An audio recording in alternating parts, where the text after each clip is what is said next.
travail du chercheur comme le travail de l'artiste est basé sur le duo réflexion-expérimentation.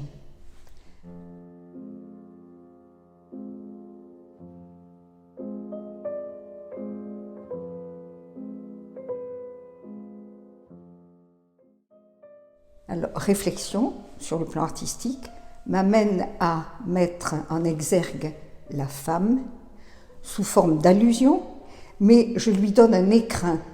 Et cet écrin, c'est le matériau, c'est la matière végétale sur laquelle j'ai travaillé pendant X années sur le plan scientifique.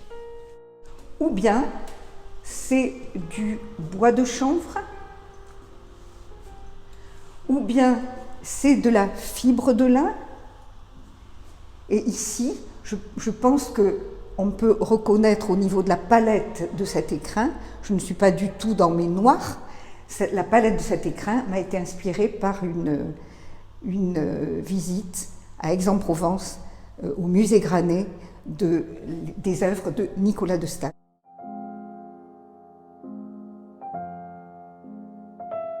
Quand on est professeur d'université, directeur de labo, on n'y est pas arrivé facilement, on y est arrivé plus difficilement qu'un homme.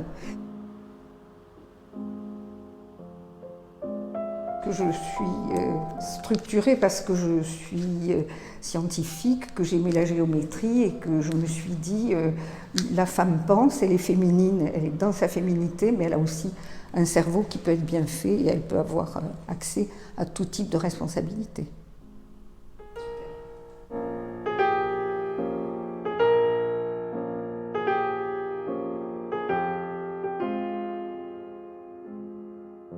Les noirs, alors les noirs ça a été effectivement le choc. Le choc, pourquoi? Le choc lorsque, au musée des arts modernes de la ville de Paris, j'ai vu l'exposition de Rothko.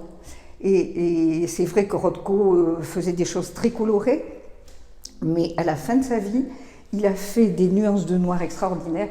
Mais bon, quand j'ai commencé à travailler sur mes noirs, j'ai dit à un de mes proches, j'espère que je ne ferai pas comme Rothko, parce qu'après ces noirs, il s'est suicidé.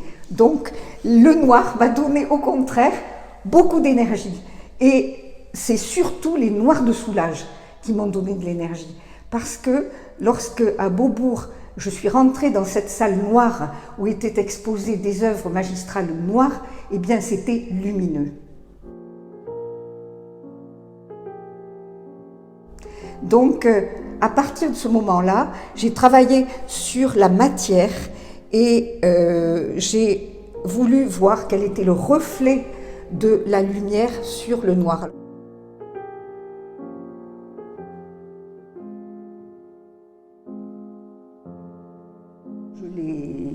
Un pigment ne vient jamais seul.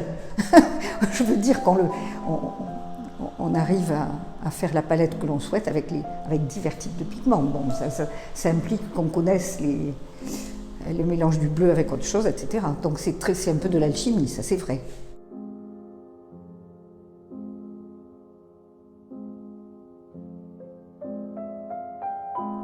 Quand je commence à travailler sur la toile, je mets une palette assez colorée en fond. Et c'est un pigment que je vais mélanger avec un liant et que je vais mélanger à de la poudre de bois de chanvre. Donc j'homogénéise ma toile.